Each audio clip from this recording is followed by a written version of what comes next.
Watching Kyle's unboxing videos again? Yeah, he always finds the coolest...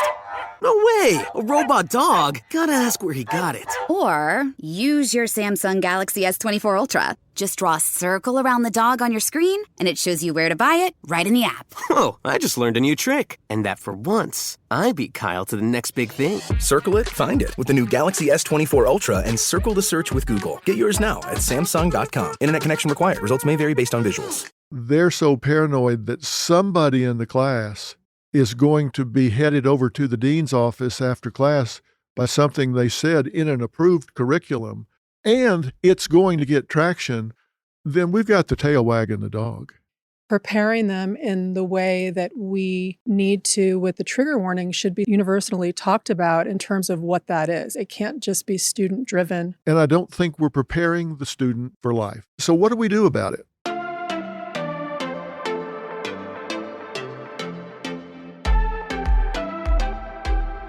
Okay, hello everybody, this is Dr. Phil, and you are on Fill in the Blanks, but you knew that because you had to hit the button to get here. My guest today is very important to this conversation. Let me tell you about her. Her name is Dr. Dina Mannion. She is a celebrated doctor of psychology and licensed clinical social worker since 1993. Specializing in substance abuse, depression, anxiety, personality disorders, couple counseling, family therapy, and really just a lot of important areas in psychology and human functioning. She has a doctorate in clinical psychology from Ryokan College, a master's degree in clinical social work from Columbia University, a bachelor's degree in psychology from Pace University. She has a private practice in LA, in Beverly Hills, or actually, where is your private practice? In Los Angeles and Agora Hills, both offices. Los Angeles and Agora Hills. Yes. And also works at West Wind Recovery Centers, which is a really top-drawer recovery center. I asked Dr. Mannion to be here today because we're talking about a social issue and a psychological issue that I think are at odds. And I haven't asked her in advance what she thinks about it, but I have tremendous respect for her, and because she has great vertical development in psychology and the social sciences overall. So I really wanted to hear what she had to think about this. So welcome, Dr. Mannion. Thank you, Dr. Phil. How have you been? I'm great. Thank you. It's so nice to see you in this different venue. I know. How about this? You're in my man cave here, right? Yeah. I know. I don't ride these motorcycles anymore. Robin took the keys away and buried them in the backyard when I crashed. She's not a smart long ago. woman. She doesn't let me do that anymore. So look, here's what I want to talk about today. I know this is going to be controversial, and I want to hear from all of the viewers and listeners. And I'm not sure how to describe all of this. I'm not sure of all the terminology. Mm-hmm. It doesn't really matter what terms we use, but here's what I'm talking about. There is a different mentality in the way we are educating and preparing the current generation, and I'm not sure where we define the end of one generation and the beginning of another. I know we have millennials, Gen Z, baby boomers, Gen X. I don't really care to even get into all of that, but I know that right now there is a different mindset, certainly at the university level, in terms of how we are preparing young people today, particularly at the university level, in terms of what they are exposed to. And what I'm talking about is everything that's offensive, everything that is contrary to their core value system, they're protected from. A third of current undergraduates think it is acceptable to shout down or exclude speakers that have a different mindset than they have. They don't want them on their campus.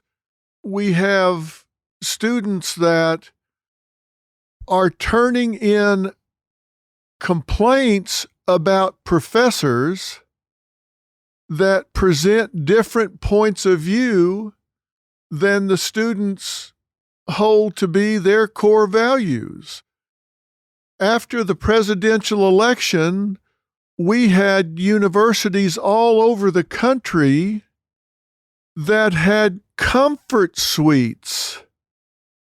They had puppies in suites, on live puppies. I don't know where they got them or what they did with them afterwards, but they had puppies because they knew students were going. Now, in fairness, it's reported that they had the puppies before the election results were in, so I guess it was for either side. But I'm not sure that's entirely true, but that students were going to be upset and needed comforting. What the hell's going on here? Dr. Phil, it's mind-blowing. And from a therapist who is trauma informed, I really understand that we do want to have safe spaces in our colleges and in life in general, but protecting college kids from what the real world is like, to me, is not the way to go.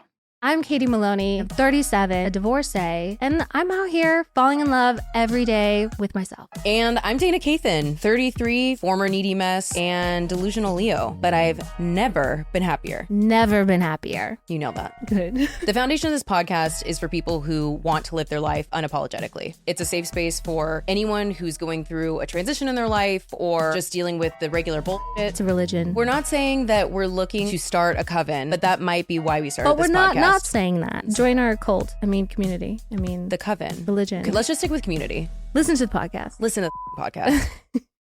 Well, you said trauma informed.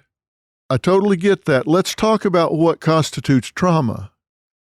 What's traumatizing kids? Some of this I don't want to get into a lot of detail about because I don't want to bring back up cases that professors have confided in me. But there are situations where professors in law school, because as you know, I've spent most of my professional career in the litigation arena. I was in private practice years ago and then co-founded a company called Courtroom Sciences. And we were in the trial science business, which meant we helped with trial strategy, jury selection, witness preparation, mirror juries at trial, spent a lot of time in trial. And so I've been very active in the legal profession for a long time. So I have a lot of contacts in the law schools and law firms. And I've had people tell me that they have asked students on final, for example, they would have a case that was in the media and they would say, okay, half of the class for your final, I want you to prepare a closing argument for the defense and half of the class for the prosecution. And if it was a politically charged case, the prosecution side, for example, was so upset that that wasn't the politically popular side to take, would complain that that was traumatizing to them. It was contrary to their core beliefs, and so being asked to argue the other side was traumatizing to them, and they complained to the dean, and the professor was called on the carpet. That's as specific as I'll get. I don't want to go beyond that because I don't want to open this can of worms back up. But isn't that what advocacy is all about? I mean, when they get into the real world, aren't they supposed to I suppose they can refuse to represent a client, but don't you take them where you find them? If you go to the public defender's office or you go to the county prosecutor's office or you open a law office, don't you have to be a bit of a chameleon? Well, you would know the legal stuff better than me, but I'll tell you that being able to argue both sides of an opinion builds character. My 15-year-old, I picked her up from school the other day and I asked her what her favorite class was. And she goes to a very small progressive high school in Hollywood. And she said, the opinions class. And I said, what is that? And she said, well, we have to come up with an opinion about a topic, and then we have to argue both sides of it. She said, I'm really good at it, Mom. And I was like, wow. She said, I'm really like hearing other people's perspectives on things that I wouldn't normally consider right or wrong. And people are making arguments for both sides. And then we can make up our minds. And I think that's what's not happening in colleges right now, where it's, if you're exposed to violence or you have trauma from something that happened to you in childhood, you're not being traumatized if you're not being violated in a classroom. These are just discussions that are being brought up. And I think if something is brought up that triggers something in somebody, then that needs to be dealt with. But I think we're coming from this emotional place where we're allowing this emotional reactivity to happen in schools and not preparing adults to be in the real world. Well, that's my concern. Listen, I understand safe spaces. If you're someone that has been traumatized, if you're someone that suffers from PTSD, if you're someone that has been the victim of a violent crime, you're a rape victim, or you've been mugged, or you've had a member of your family murdered, and you get into some coarse content that brings all that up, that could be a genuine trigger. Definitely. For you. I mean, that's legit. Okay, then you shouldn't be in that course. You have a genuine condition or mental illness or circumstance that you should perhaps deal with before you put yourself in that circumstance or environment. But aside from that, to be in a situation that is just contrary to your belief, it seems to me that the real world is not going to make those kind of allowances for you. You're going to get out there where it's kind of like parents that indulge their children. You're going to get out in the world where they don't think you're precious. They don't think you're a prince or princess. They don't think you're God's gift to the world. And they're going to expect you to show up on time. They're going to expect you to carry your own weight. They're going to expect you to do the job. They're going to expect you to perform, make your quotas, do everything you're supposed to do. And if you don't, you're going to wind up at the bottom of the barrel. And it seems to me that we're setting this generation up to turn around and sue their universities for not preparing them to be competitive in the world. One of the questions that 20-somethings ask me when I'm interviewing them for jobs at my treatment center is, how many vacation days do I get? And when are my breaks? That's it. That's what they're interested in. Really? Yeah. It's come up over and over, and I'm just thinking, wow, this is what we're setting them up to ask. Is that unreasonable, or is it us?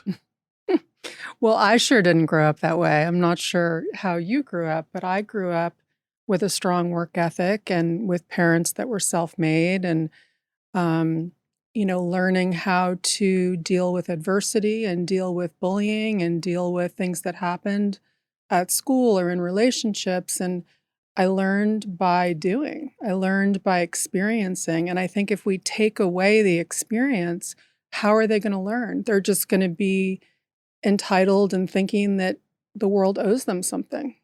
Well, I'm bothered by it. I'm afraid that we're not doing what we need to do currently in society to get these kids prepared to really be competitive in life. And I'm wondering how much is enough. I mean, how far can it go? You mentioned the book. I haven't read the book. I read an article, Coddling of the American Mind. It was in the Atlantic. It was by Lukanoff and Haidt. Is it Haidt? Yeah, and that's taken from the book. Yeah, okay. It's Haidt. So I want to give them full credit for some of the things I'm going to quote here because they did that research, not me. But I thought it was an excellent article. They report in there that in 1214, Jenny Suk, a Harvard professor, reported that a law student was asking professors not to teach rape law and not to use the word, quote, violate regarding the law.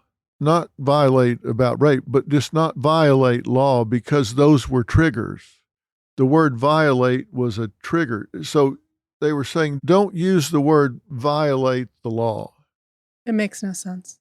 And listen, if I'm missing the point here, somebody tell me. I can learn.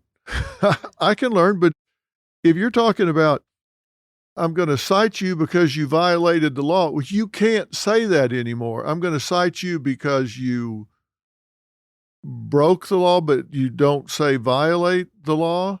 That just seems to me to be getting a little too sensitive. Laura Knipsis at Northwestern University wrote about sexual paranoia and had a Title IX complaint filed against her. I think as long as we're allowing students to decide what the trigger warning should be, we're going to be in trouble because there's going to be no end to this. It's going to be, I didn't like the way you said my name. In this article, I also read that it was inappropriate to ask somebody where they're born. Yeah. I mean, how do we know what's going to trigger anybody at any given time? I think if there was some kind of standard trigger warnings about things that are, really kind of universally upsetting that we could agree on, that maybe we could agree on this. But I think allowing students to just say, I didn't like that, therefore this teacher needs to be fired, is a pretty scary time that we're in. Well, they moved to recall, I don't know how far it got, but they moved to recall the school board in San Francisco because they were wanting to take the names Washington and Lincoln off of the schools up there throughout the Bay Area. I think it was on multiple schools. And they said, A, we don't think you should be doing that, but B, if we should it really be the priority? So I did a little bit of looking during the time that they were focused on that. And in 2019, Joe Concha, a columnist for The Hill, reported that there were 70,000 lives lost to drug overdose. In 2020, it was up 45%. And they studied 190 million ER visits from April of 1920 to October 1920. The Journal of the American Medical Association Psychiatry edition said opioid deaths were up 29%. And I kind of wondered what the situation was up in the Bay Area. And opioid deaths there doubled during that time period. And it kind of made me wonder if they shouldn't have been focused perhaps on teaching in the schools about the dangers that were on the streets in the Bay Area instead of what was on the school buildings in the streets at the time. It just seemed like priority-wise, I just wondered if we've just gotten so focused on a social sensitivity that we've forgotten about saving lives. We've forgotten about preparing students, again, for the real world. I'm not getting into the debate of whether or not Abraham Lincoln and George Washington are the dregs of society or not. I mean, you can make up your own mind about that. But it just seemed to me, was that the most burning issue when opioid deaths had doubled during that same period of time? If that school board had taken time to focus on that, I wonder how many hours they spent focused on getting those names off the building if they had taken those hours and focused on putting into the curriculum something to save these kids' lives. I did a podcast the other day that said just what they have seized in terms of fentanyl that's come into America in these fake pills is enough to what, LaFern, kill every American walking today? How are people creating or lacing pills with this fentanyl? How is this being created? Dr. Phil, going back to 2008, China was making a lot of synthetic drugs, bath salts, K2 spice. They were pushing them into America through the mail and everything like that. There was a lot of pressure put on the Chinese government, and they started switching over to fentanyl. I started seeing fentanyl deaths around 2012. Then they realized they could send it to the Mexican cartels. The Mexican cartels could actually mix the fentanyl and other drugs like cocaine, methamphetamine. And then the Sinaloa cartel, the Cartel Jalisco New Generation, started realizing the profit potential because this stuff is not plant-based, it's synthetic, it's easy to make, very cheap. This is where it's been a game changer. Just to give you an illustration, here's a sweetener that we all use daily for coffee and tea. If you open up this bag, it's 1 gram. That's 500 Americans can die from this powder in 1 gram, okay? Because it's only 2 milligrams that could kill an adult. So if you look at the explosion on the southwest border as an example, last year they seized 11,201 pounds, our brave men and women in Border Patrol and CBP. But one thing I want to emphasize, Dr. Phil, 40% of those pills have a potentially lethal dose of fentanyl. And you're right. If we seize 20 million, there's so many more in this country. And that's the scary part. So there will be more and more deaths. 11,000 pounds, that's enough to kill how many people? Well, the DEA administrator said the amount of drugs seized by the DEA alone could kill every American in this country. Yeah, that's my point. Just what was seized is enough to kill every American walking today. That's the scope of what we're dealing with here. People, hear us what we're talking about here. Your children are under attack, and they're walking around with a computer in their pocket that gives them access to these deadly drugs. These fake pills that are on the street that are being sold on social media platforms are such a danger. Maybe they ought to be talking about that. That is a clear and present danger right now today. But they're not talking about that, but they're talking about trigger warnings and microaggressions like, where were you born? And look, I'm not in one of those affected classes, so I can't be completely empathetic with that. But at Brandeis University, Lukanoff and Haight reported that they were trying to do the right thing. And so they, on the steps to one of the buildings, they'd put on the face of the steps some trigger warnings on there about, things to just be conscious of this. Just don't do these things. And they got complaints in that even putting up the trigger warning was a trigger. So now the trigger warning's a trigger. Oh, gosh. They put up, aren't you supposed to be good at math? And I'm colorblind. And I understand that that's stereotyping. I get that. I'm not stupid. I get that. But the president had to get it taken off and issue an apology. The intention was good, but they said the trigger warning was a trigger. So it seems like the trump card is to say, I'm offended. Mm. So if you say I'm offended, then that's your trump card. If you say you're offended, then somebody has to react or you're blaming the victim.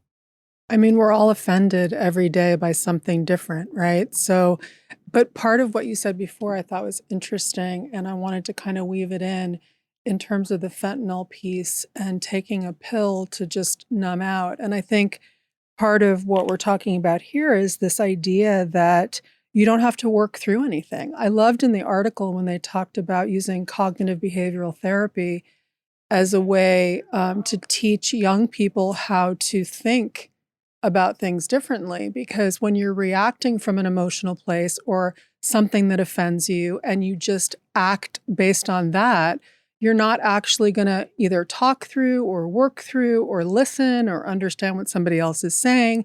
And you just jump to, this needs to stop. And the other thing that I wanted to say in terms of the safe space is even when people come into the treatment center and they say the words, I want this to be a safe place, I say, I can't promise you that. Because we can't promise that nothing's going to happen or that somebody's not going to say something that's going to upset them or trigger them. And these are people that have been traumatized, that are coming in for treatment. I mean, we can't guarantee people aren't going to be offended by something that somebody says at some point, whether it's a teacher or somebody else. So I think the oversensitivity to this is really gotten at an all-time high and kind of out of control. And look, I agree, and I don't know where the threshold should be. It seems to me it has gotten to be different from what the real world is going to be, is what I'm saying. I'm not saying that you don't have the right to be offended generally. Yes. I mean, people have the right to be offended, and there are many offensive things that people are going to encounter in their life every day. And should we work to minimize those things? Sure. You know, my boys are grown, and people can say, well, they're white and privileged, so you don't have much to be offended about. But I have two grandchildren that are 12 and 10, and two more that are 1 and 1 month. So they're going to be coming up through this world. And my point is this: I would hope that they would be in an environment where they wouldn't be so averse to offensive stimuli that they would be put off by it. Because from a psychological standpoint, there's a completely different mindset, right? If somebody finds something troubling them, anxiety producing in some way, in psychology, our approach is not to avoid it, but to go exactly the opposite direction, right? Slowly expose yourself to it. To do immersion therapy, exposure therapy, systematic desensitization. And what we're talking about is if there's something that is anxiety producing for you, something that creates discomfort for you that you can't control, that you learn to cope with it, you learn to live with it in a way that you're not paralyzed by it, that you don't have an anxiety reaction to it. And the way they do that, I don't want to get into a lot of detail about this, but it's a stepwise progression where, let's say you have an elevator phobia, for example. It would start out by saying, okay, if you have an elevator phobia, then we would put you in a lobby with an elevator in it, but you would be as far away from the elevator as you could possibly be, and we would get you as relaxed as you could possibly be, where you could be completely relaxed in the lobby with an elevator at the other end. Then it would move you closer. And if you got it all anxious, we'd back you up a little bit. And then we'd move you closer. And then if you got anxious, we'd back you up a little bit. And then we'd get to, we could get you all the way in the elevator without having any anxiety. And then we'd push the button. And if you got anxious, we'd stop it and get you back out of it. And then we'd put you back in until you could actually ride the elevator without anxiety. We would systematically desensitize you to the offensive stimuli until you go, okay, I can live with this. Doesn't mean you love it. Doesn't mean you get up every morning and say, where's an elevator? Put me in one. But you could do it. And that's part of what I think needs to happen. I'm not saying you learn to live with prejudice, judgment, other people's offensive reactions to you, but to the extent that you can't control it, we need to prepare people to cope with it. Am I wrong?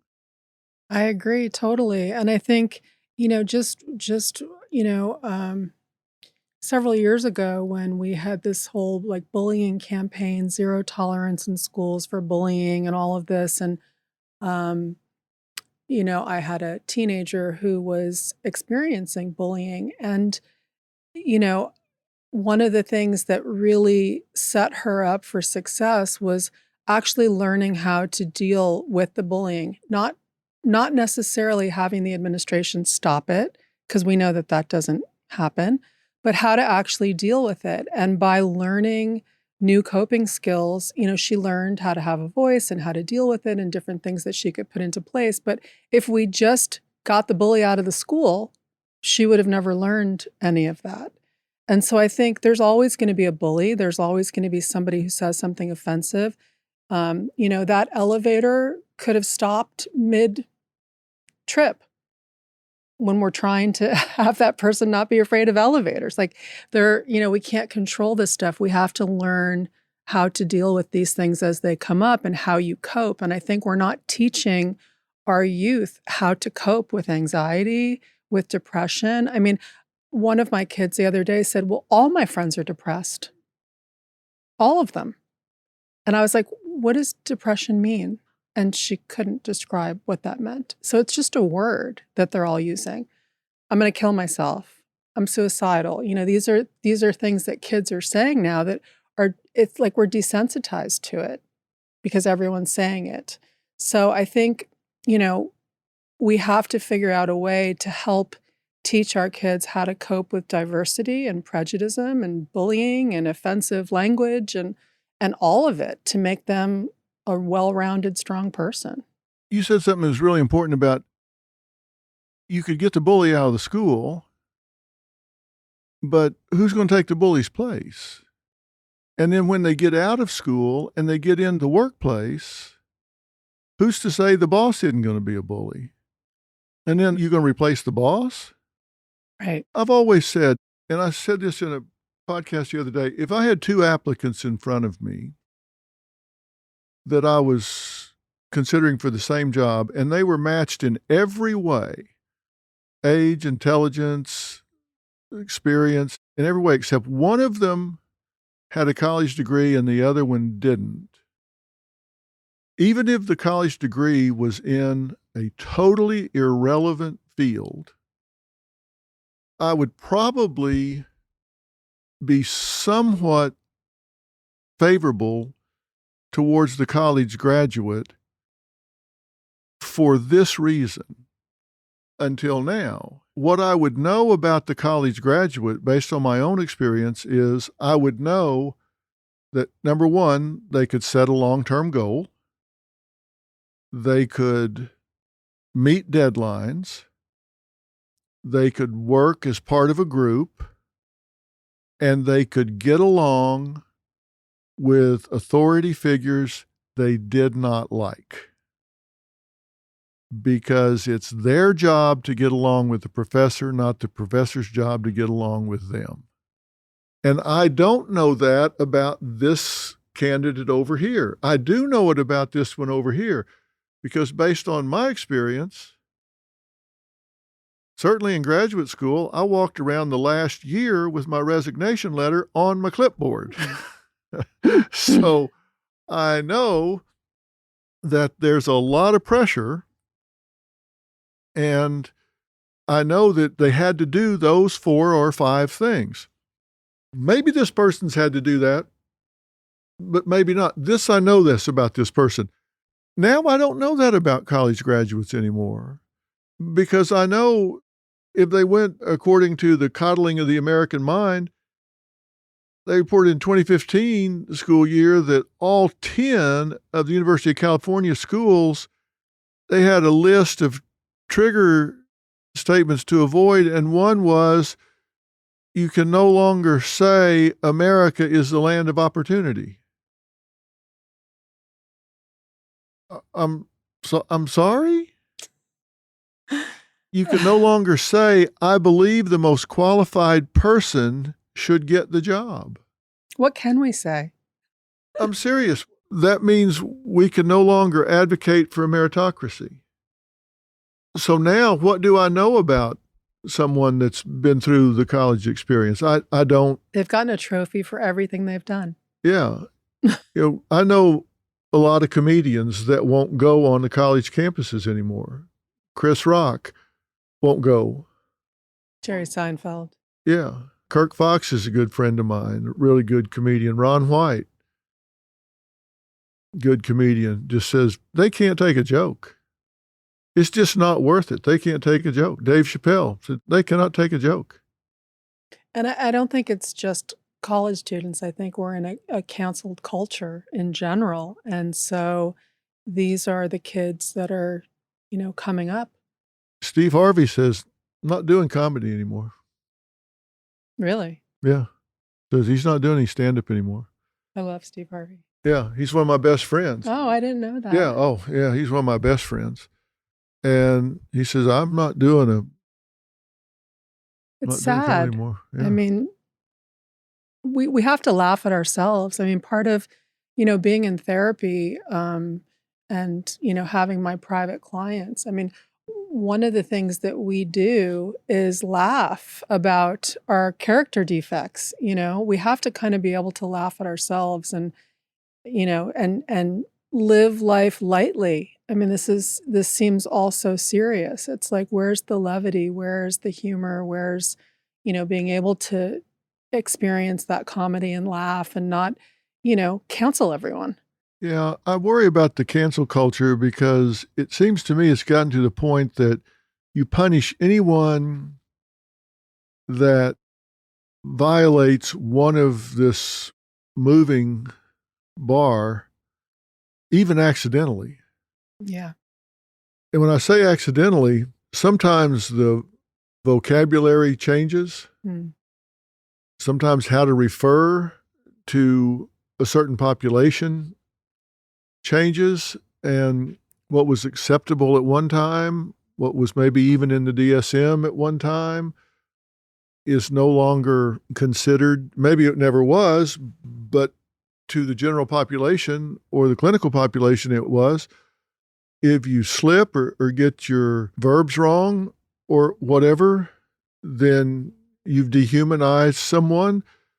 It's not intentional. I mean, it might be, but it seems like there's more interest in catching someone stepping on the line instead of what their intent really was, what they really meant. Somebody misspeaks or accidentally says something, it's like, gotcha. That actually happens in my treatment center. Clients come from all over the country to Westwind, and, there's a certain standard in the Los Angeles area. It's very progressive, and, people might come from other parts of the states and have no idea about pronouns and how to refer to people and any of that. And we actually try to do some cultural sensitivity training with people coming from elsewhere because we're afraid that they're going to get canceled in our treatment center and, ousted from getting treatment because they're saying the wrong thing if they're coming from a place where they literally have never heard this before.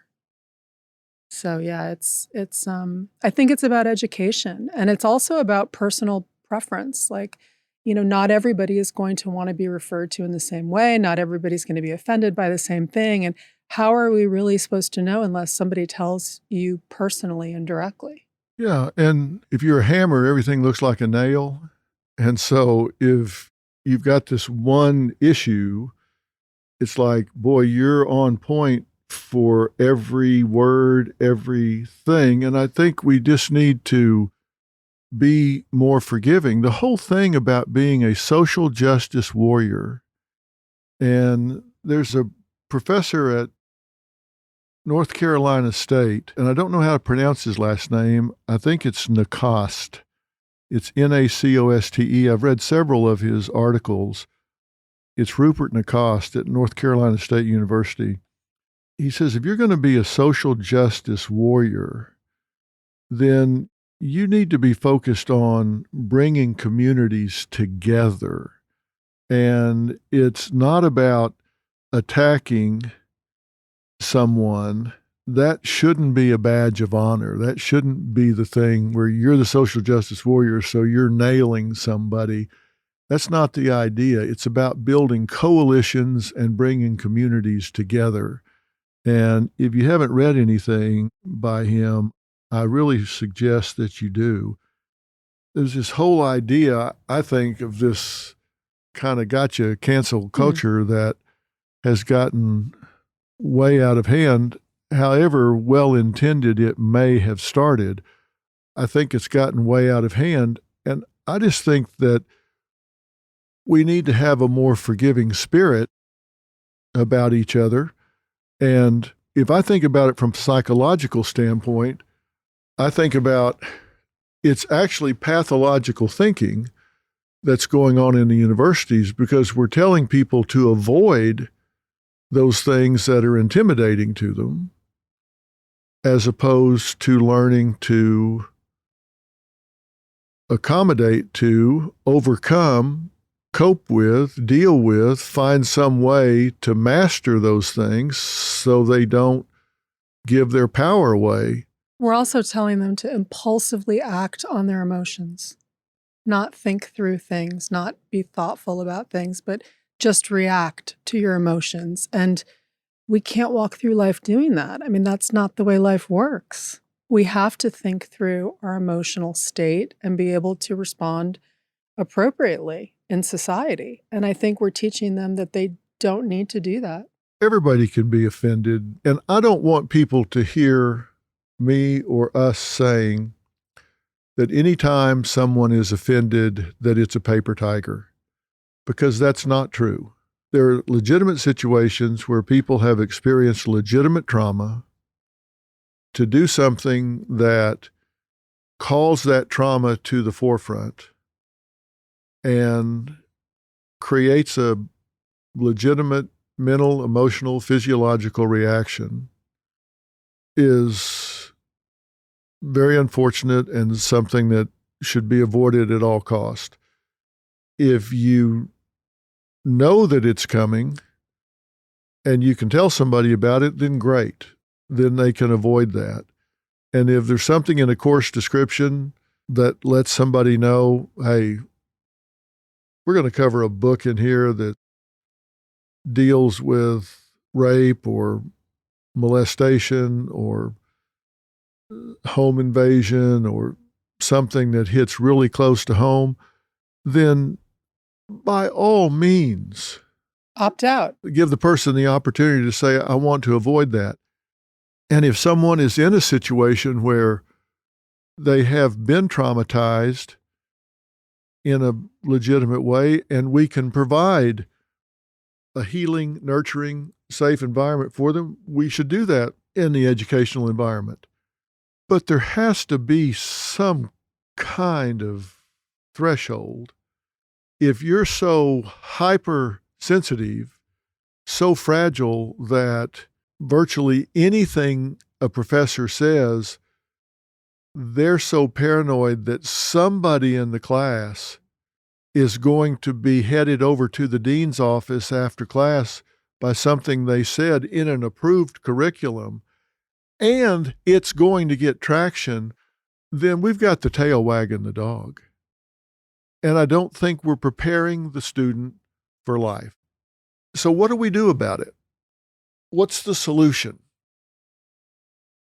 Well, I think it's important to, like you said, be sensitive to students who are struggling with certain things that could be trigger, triggering to them. I mean, that's why we have counseling centers. That's why we have people that students can talk to if they're struggling with certain issues. But I think preparing them in the way that we need to with the trigger warning should be something, like I said earlier, that's universally talked about in terms of what that is. It can't just be student driven.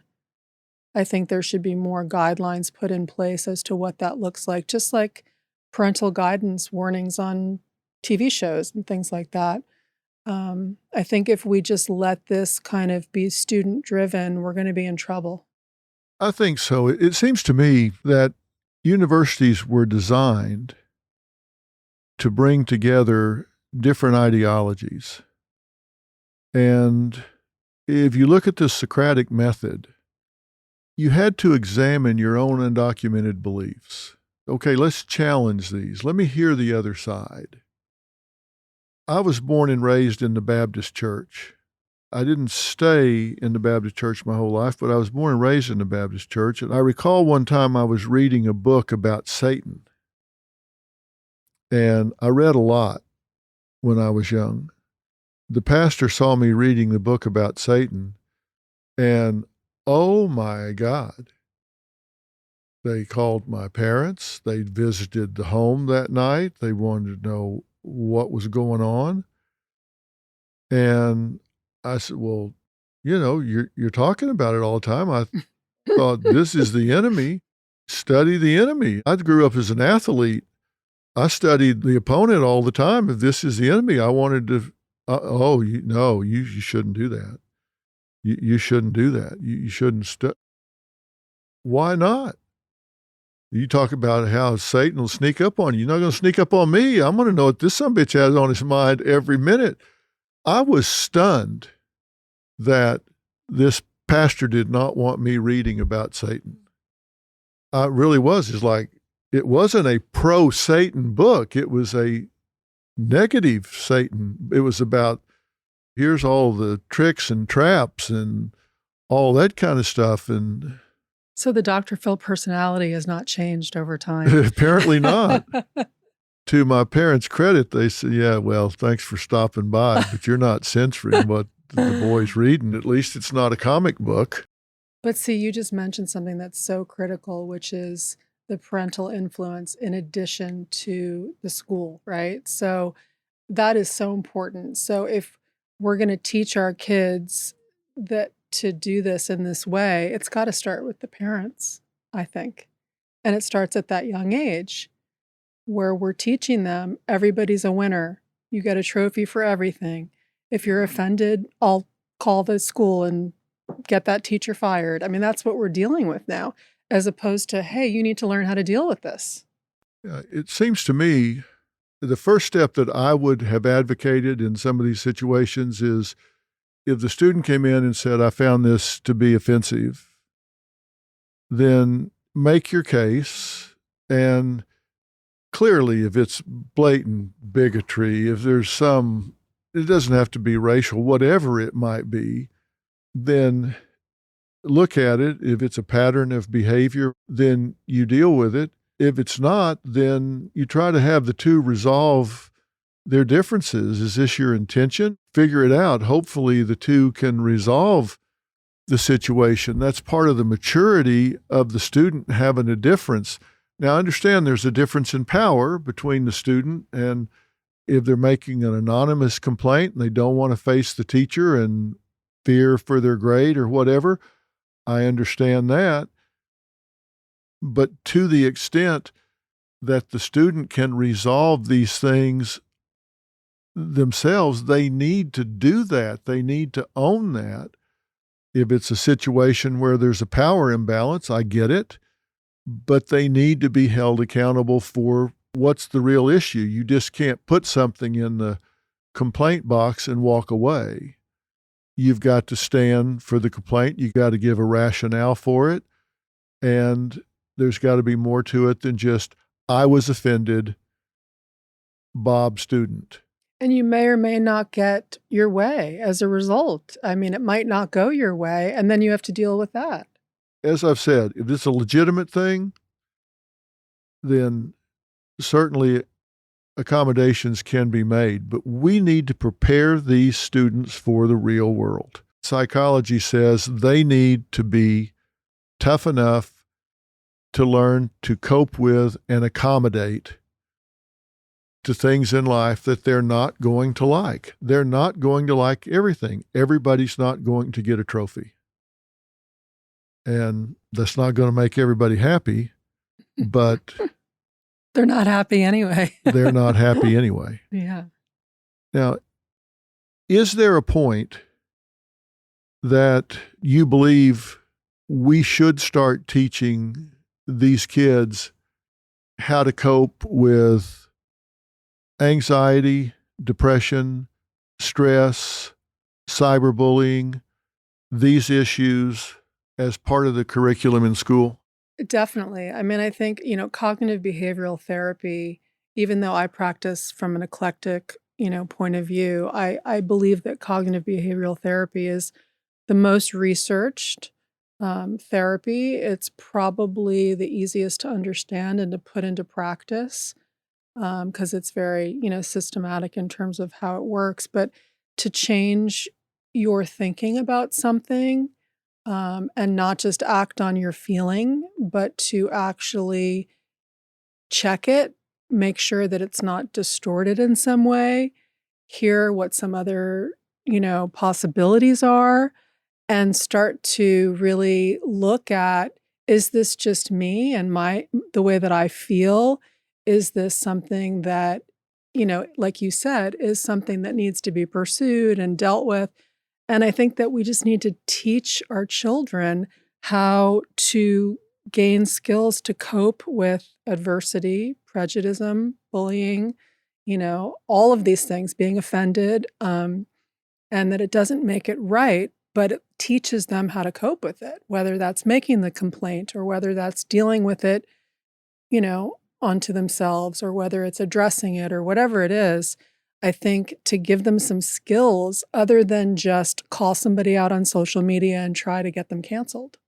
Well, I had the opportunity to testify before a bipartisan committee of Congress on the reauthorization of the Elementary and Secondary Education Act. And it was dealing with, or how to deal with, cyberbullying. One of the things that I heard the administration say is that this is not our job. Our job is to educate these kids at school because cyberbullying is taking place off campus, not on campus. So that's not our job. That's the job of the parent. I said, you need to make it your job because you have access to these kids 40% of their waking hours. Most of these relationships are formed at school, and there was a time when you could leave school and leave the bully behind. The bullying took place on the bus dock, it took place behind the gym, it took place in the cafeteria, and when the student went home, they were safe.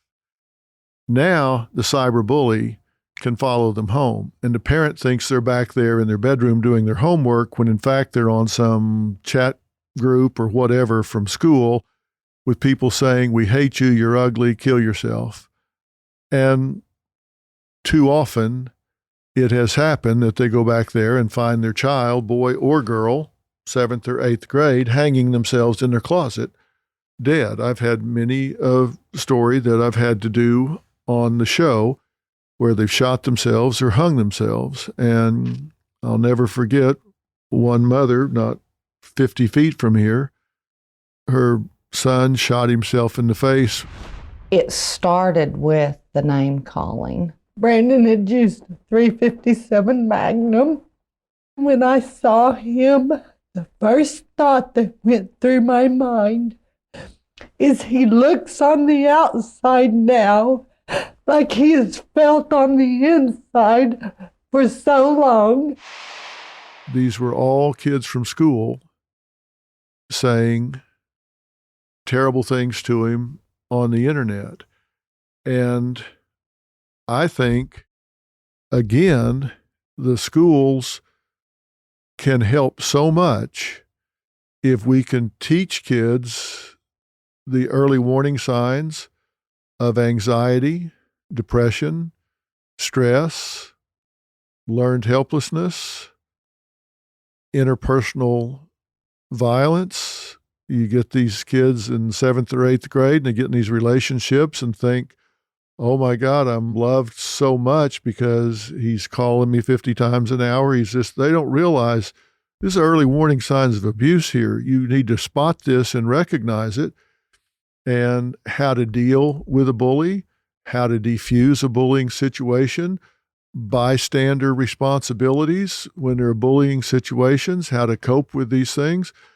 And it's not going to happen in the schools until you put the money behind it so it becomes part of the curriculum. You got to set aside 20 minutes a day, 30 minutes a day, 3 days a week, or something like that, to teach them the basic tenets of recognizing these red flags and what to do about it when they see it. And cognitive behavioral therapy, to me, seems like a very understandable intervention, short-term intervention strategy that will work with kids at virtually any age. I agree. I also think that, what you just talked about is so important because it also identifies, if you have it out there in the schools, it identifies for teachers and administrators what the problems are, right? Because so much of this is in secret and without their knowledge. And so kids want to vent, they want to talk about things. And I know when I was a social worker in school, in a school setting, public school, I would have, a lot of kids come to my office and have lunch with me, and we would just sit and chat. And I would find out a lot in that hour lunch period about what was going on. But I was only one person, and I was a social worker at the time and a minority in the school. And, they don't want to hear the problems. They don't really want to hear it. So I think if universally we did this in schools and it was just part of the curriculum, that would be amazing. Yeah, if they can just teach kids just some of the basic tenets of cognitive behavior therapy, how to reframe their internal dialogue. Don't assume you can read the minds of the person that you're dealing with. Don't assume that you can predict the future. Don't catastrophize. Don't label. Don't discount positives about yourself. Learn to accept compliments from other people. Stop negative filtering. All of these things, and teach them the 4 criteria for a rational thought so they can test their thinking if they don't have the wherewithal to go talk to somebody. All the different things can make a huge difference. And we don't know when our thoughts are distorted either. No, So not unless you test them. Yeah, exactly. Get them, if nothing else, to stop playing the what if game and realize, let's live in the moment and get through. There are so many important things they can teach them. I think if we would start doing some of these things instead of coddling these kids, I think we would have a much better chance of preparing them for life and them succeeding. But that's not going to happen unless you put money and time behind it. And they did some of that in the last reauthorization after we had the hearings, but that was at elementary and secondary level. We'll see how much difference it makes. But now the pendulum seems to have swung the other way. So, well, I'll conclude this conversation by saying, I think I speak for Dina Mannion as well as myself, we're not here to discount anybody's experience in any way, in anything. There are legitimate traumas, no question about it. We're not saying that. There are triggers that people can walk right into and have a genuine bad response. We're just saying that trigger's gotten to be a hair trigger. And real trauma is being lost in hypersensitivity with so many things that are being labeled as traumatic that really don't qualify as trauma. And if everybody can complain about anything that makes them even moderately uncomfortable, rather than learning to deal with that discomfort so they can take it in stride, they're going to have a rough ride when they get out of college, and college should prepare people to deal with the real world. Now, that's my closing statement about it. I'll let you make yours. I agree with everything you said. And I just appreciate the opportunity to have conversations like this because I think they're so important. Well, I want to make people think. And if you're one of those people that has complained about things in the past, maybe you had something legitimate, maybe you didn't. Maybe you'll be offended by this, maybe you won't. If you are, that's okay. You can be offended. And I'm here to learn. Dr. Mannion's here to learn. If there's something we're missing, tell us, and we'll discuss it in a future conversation about it. Maybe we'll have you come on and discuss it with us. We don't have all the answers to everything, but we certainly have all the questions. So we're happy to hear from you. Let us know what you think. All we're trying to do is get people as configured as possible to have the best life you can possibly have. This is Dr. Phil with Dina Mannion on Fill in the Blanks. Check you later.